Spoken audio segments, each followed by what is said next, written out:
This is the Smart Buildings Academy podcast with Phil Zito, episode 399. Hey folks, Phil Zito here, and welcome to episode 399 of the Smart Buildings Academy podcast.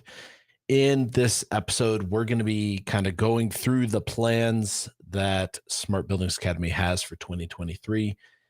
We have always been really transparent about sharing what we're doing within the industry. We give a ton of content, as you're probably well aware of, from our podcast to our blogs to our mini courses, and really just want to continue to point out, both the new kind of free stuff we're going to be doing, as well as just the direction we're going with training. I think you're going to be finding it pretty interesting because it's not often that companies really lay out their strategic plans, and being one of the largest vendor agnostic training organizations, it's kind of cool to be able to share these different things with you. So let's go through kind of the basic stuff, right? So what's going to happen? Here we go. So podcast.smartbuildingsacademy.com/399. It'll be up in an hour. You'll be able to find links to anything we reference there. We'll be at AHR booth Bravo Charlie 1824. Once again, that's Bravo Charlie 1824. I encourage you to stop by there. Maybe you do, maybe you don't know, we're a veteran-owned organization. So we're going to be doing a fundraiser. We're going to be selling our It's the Control's Fault t-shirts. In retrospect, I should have had one with me here. I would show you. It's pretty cool. Blue t-shirt. It says It's the Control's Fault on the back. If you've been in controls for any amount of time, you've probably heard that saying. All proceeds, so not profits, but actually all proceeds, will be going to Gary Sinise's Snowball Express Foundation, which helps the children and spouses of fallen soldiers to essentially live life and to be able to enjoy life and connect with one another. And it's difficult, and it's something we definitely want to sponsor. So all proceeds from that, we'll be selling those at the booth. So definitely stop by. It's a great cause. I really encourage you. So why are we doing this? Why am I sharing this with you? I mean, partially it's to spread the word. I run into so many people still to this day that don't realize we're a training organization. They think we're a podcast, or they think we're organization that writes good blogs or does good YouTube videos. We are way more than that. So I want to kind of talk through, where have we been? We were founded in 2017. And since then, we've got 13,000 students who have been through our programs, 20,000 technical skill assessments. That's kind of one of the things I'll get to later. That's unique. We do this completely free technical skill assessment that is best in class in the industry. We've had some really advanced people go through it, and they're like, this thing is top notch, and it'll pinpoint exactly what folks do and do not know. Honestly, we use that as a sales tool, but we sticking with our belief in giving value.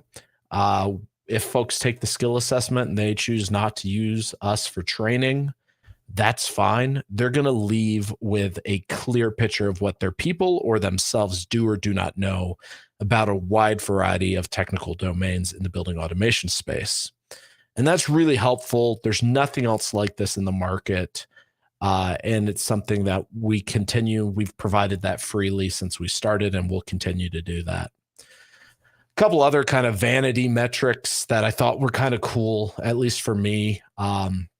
We hit 20,000 weekly listens. So that's 80,000 listens a month on the podcast. That's pretty cool. I equate that to us going and doing 3 days a week now instead of doing once a week. So that's really kind of stepped up the listens. Got 30 plus courses now out in the market. And we've got 3 workforce development cohorts. What is workforce development, you may ask? Workforce development is something I'm personally excited about because for the longest time, there's this belief that to have a service technician, to have a controls installation and startup technician.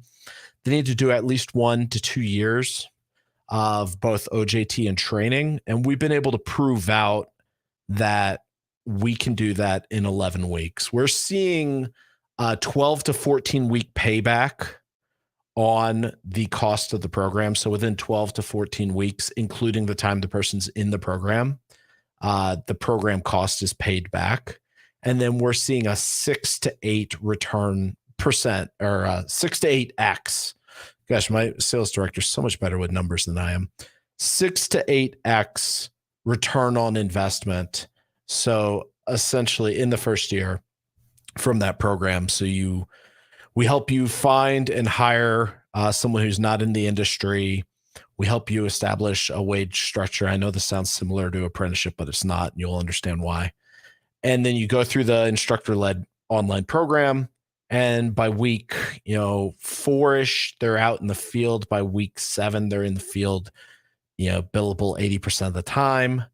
And they are going and doing install, startup, checkout, program, upload, download, panel setup, functional test, red lines, all that fun stuff in less than 11 weeks. We've got postal workers who went through it and now they're service techs, steel workers, hotel lobby clerks. We're seeing a lot of great success, and we have 100% repurchase rate.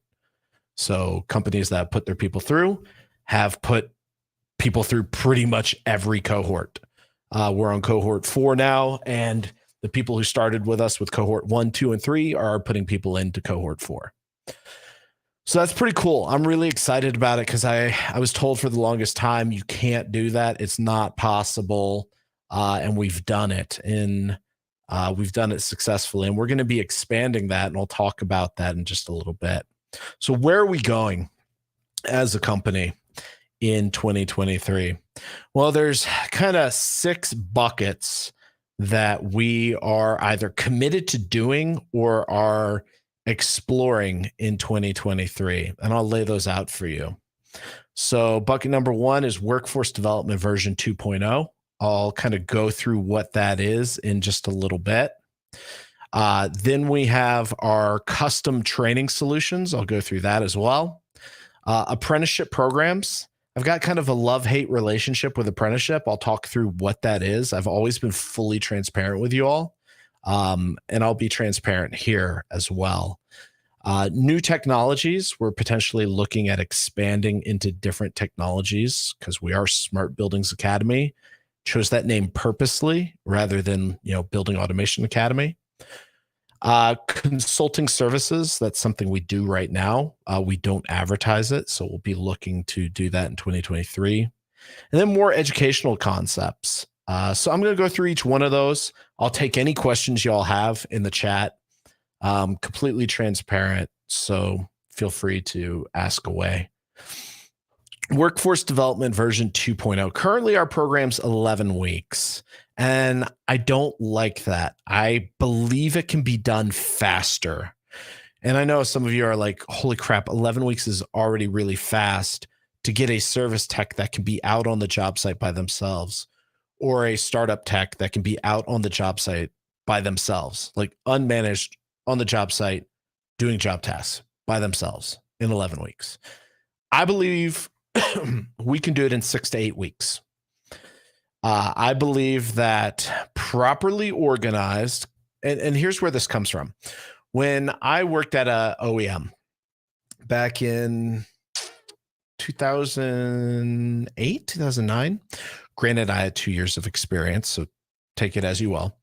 They had a 3-week intensive program that I thought was really well done and prepared you to be a service technician. And I found myself looking back at that and going, they didn't have online training. They didn't have the different training methodologies. And they were kind of confined by a certain rigor to a program. What if we were able to have online training, rapidly prototype and adjust that training and get it focused in using everything we've learned over training, about training over the past 5 years, and really focus that in on delivering a technician that can do startup and checkout. So what is startup and checkout? It's making sure the IO is wired up properly, making sure panels are done, everything's done per the submittal, uploading and downloading programs, setting up field buses, setting up supervisory devices, setting up graphics, point-to-point checkout, functional test, setting up point extensions, alarms, trends, schedules, totalizations, etc. And then doing redline as-built and doing project closeout. How can we get that done in 6 to 8 weeks? And so what we did is we built this very iterative program that essentially, and how our training works, if you've never been through it, we will give you core concepts. We'll speak to a topic to get you familiar with the word, just hearing the word. This is how kind of adult learners work. You hear it, you see it, and then you do these hands-on tasks. Then you move into a deeper understanding. So we move from hearing, kind of familiarity, to theory, then to execution. And so as we move through the 6 to 8 weeks, we do that in a cyclical nature so that each week builds upon itself.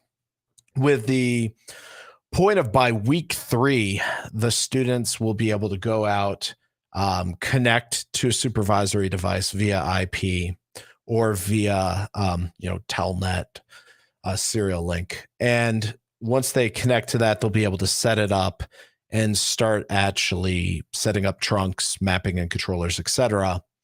All the meanwhile, they're learning about the different HVAC systems, the electrical concepts, etc., building to that week 8, where we do a practicum.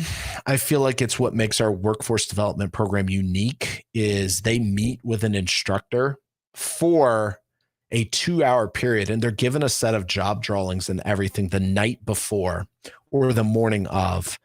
And it's like, it's real world, right? Because everyone on our staff in our company came from the field, worked in the field, has actually done the work they're teaching or selling the training for, right? That's really big to us. So what happens is they go through that practicum, and that practicum, basically, they get handed a set of job drawings, and they're told, go through the spec and answer these questions for us. All right, point your webcam at your panel and build the panel. Okay, share your screen and show us your system, map in the controllers, do point-to-point config, set this up, trigger the actuator, trigger the relay, show us that it works. And so they have to do that, and they have no clue what they're going to be tested on until the morning of. It's exactly like getting called out to go to a job site that you know nothing about, or a service call that you know nothing about. So that's been really important. Additionally, with Workforce Development 2.0, is we're going to look at our level 2 program, which is kind of that continuing ed program. The designer, programmer, service technician, project manager tracks that we're known for, that we put thousands of people through each year. We're going to build those into a workforce development program as well.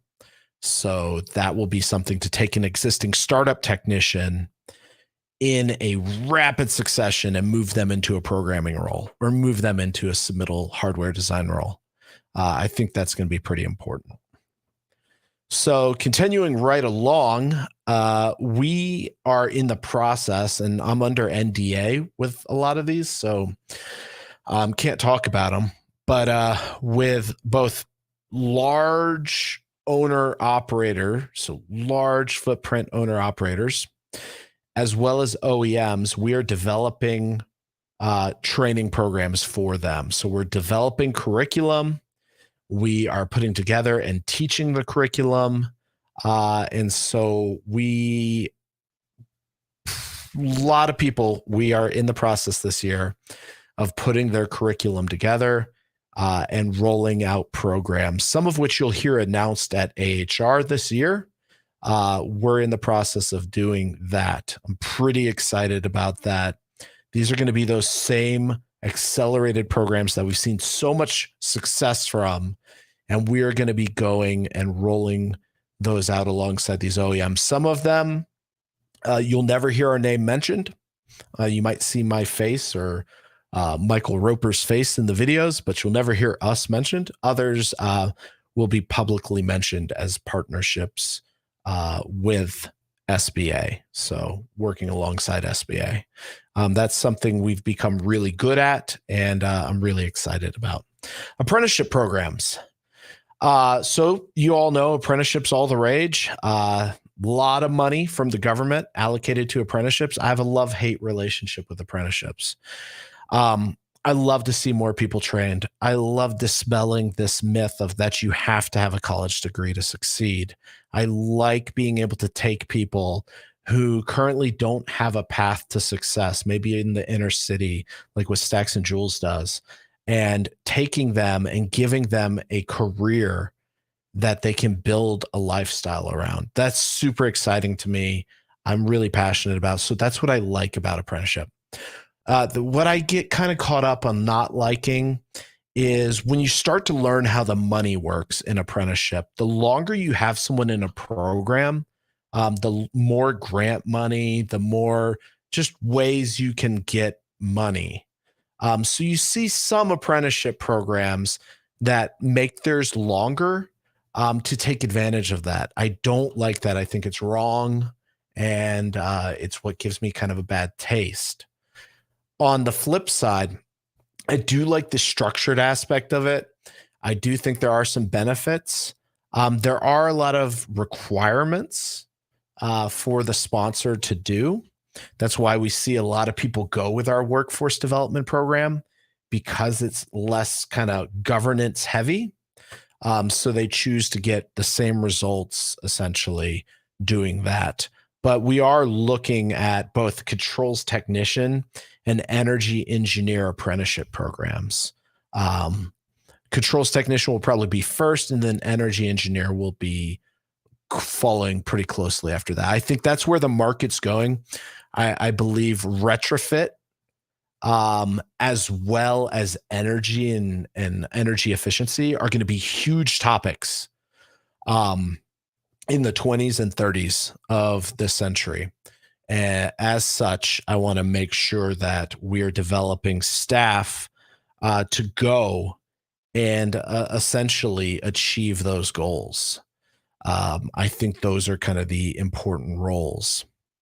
Let's talk about new technologies for a second. So this is something I've been flirting with for the longest amount of time. I've done a lot of energy work in my previous life. I've done a lot of PLC industrial work, SCADA work in my previous life. And it's something that PLCs, in my experience, are a hop, skip, and a jump from BAS. And looking in the market, there's not really that much training outside of the OEMs. It reminds me very much of the BAS industry before we stepped into it as one of the first vendor agnostic training organizations for building automation. And I'm looking at us moving into industrial PLC and energy. Those are going to be our big areas. When I say energy, let's be more clear. Energy management, energy auditing, and retro commissioning training. Those are areas that I think are going to explode, and they're areas that I believe we are well positioned to deliver a quality curriculum. PLCs as well. A lot of our existing content, because of how we have it set up, can be ported to PLC very easily, with just having to add the product specific stuff. But that's not terribly difficult. And another technology I'm looking at is access control. It's very close in concept to building automation, minus the HVAC piece, but a lot of the other core concepts. And so our existing training can be retooled to that pretty easily as well. We have for a while offered consultative solutions. We just don't market them. But that's something we're going to be looking at in 2023 to be communicating, which are the interpersonal skills team management. We have a DISC assessment, and that DISC assessment is packaged in such a way that we can provide personality-based management training to leaders and individuals. It's crazy expensive to lose a technician right now, and we can assist you in preventing that through these interpersonal skills and team management tools. Business management, process development. If you've ever been through our courses, you know we're amazing at process. That's how we teach. We're very procedural. We are really, really good at that. And we work with a lot of organizations behind the scenes to assist them with their business management process development. I'm looking at productizing that this year. Sales management, sales development. We have a top-notch sales team. If you knew the amount of customer touches and calls and just outreach and sales effort we're able to do with the size of sales team we have, you would understand why I say we're really good at sales development and sales management. I mean, just last year, we had a pretty massive year-over-year growth in our top-line revenue, and we're looking to have an even larger growth in top-line revenue this year. And that is largely due to our business processes and sales processes, of which we work with businesses to assist them. And then finally, something I'm exploring, but I'm not really sold on, is product market penetration and adoption planning. I speak with a lot of companies and they're like talking about their product, and we're really good at unpacking why they're not getting market penetration and assisting them in getting that market penetration through strategy. We haven't formalized that into a product yet, but I'm really considering it because it's something, one, selfishly I enjoy, but we're also good at. And then the third or sixth and final thing is going to be this more educational concepts and kind of, I meant to put content and I called it concepts on my notes. I really want to see us build out our YouTube channel. I want us to release more quality educational content. It'll essentially be the what. We teach the how in our courses, but it'll be the what. And I'd like to see us really step that up in 2023, along with, quality monthly educational posts to our email list. It's something I've wanted to do for a long time, and now I'm finally getting freed up. So we got a lot going on. You'll hear from a lot of the OEMs just kind of saying, hey, we're working with SBA on this. Some you'll hear from during HR. Others you'll hear during summertime. That'll be really cool. You're not going to hear from the owner operators. They're kind of keeping that stuff pretty private. But yeah, that's what we got going on in 2023. I'm really excited about it. It's been a crazy ride. I do want to thank all of you listening. We get way more listeners to the podcast than we do on LinkedIn Live and Facebook and YouTube Live. But I definitely do want to, say thank you to all of you. It is because of each and every one of you that we are able to do what we do. Being able to do this podcast, being able to do training, being able to develop people's careers and to have a hand on the career development of so many individuals is truly an honor. It's something our team talks about internally all the time. We celebrate the messages. And that's another thing I really want to share in 2023 more screenshots of all the messages we get from our students of just like, hey, it's finally clicking, or because of you, I was able to get this career, or because of this, I was able to get this promotion. And from companies who are, we were using time and a half labor prior to taking your programs, and now we're at 90% utilization instead of, 130% utilization with the same staffing levels because we've increased our efficiency. That's huge. Those are stories that I want to make sure we tell more of moving into 2023, because we have the stories. We're just so freaking busy. We don't ever take the time to tell the stories because, every hire we've made has been to grow the business either on the educational side or on the sales side. And we need to definitely focus in on that communication of our successes. It's an area I see that we are weak in moving into 2023. So thank you, everyone, once again for being here. Probably a pretty weird podcast for you because most executives are not this transparent with their business, kind of letting folks know what's going on. But to all of our customers, thank you. It is an honor to serve you. It is an honor that you're our customer and that you trust us. And I really appreciate y'all's business. And for those of you who aren't yet our customers and maybe will never become our customers, I appreciate you as well. The opportunity to spend this time with you on a at least 3 times a week basis is also an honor. I really appreciate that. Time is something you will never get back. And the fact that you choose to spend that time with us is an honor. And I hope we are delivering a value back to you commensurate with the time you're spending. So thank you so much. And everything I mentioned can be found at podcast.smartbuildingsacademy.com/399. In about an hour, it'll be up. I'm not quite sure what we're going to do for episode 400. I feel like we should do something big, but I'm not quite sure what we should do. Maybe like an Ask Me Anything or something. So thanks so much, everybody. I look forward to talking to you on Wednesday with episode 400 of the Smart Buildings Academy podcast. Thanks so much and take care.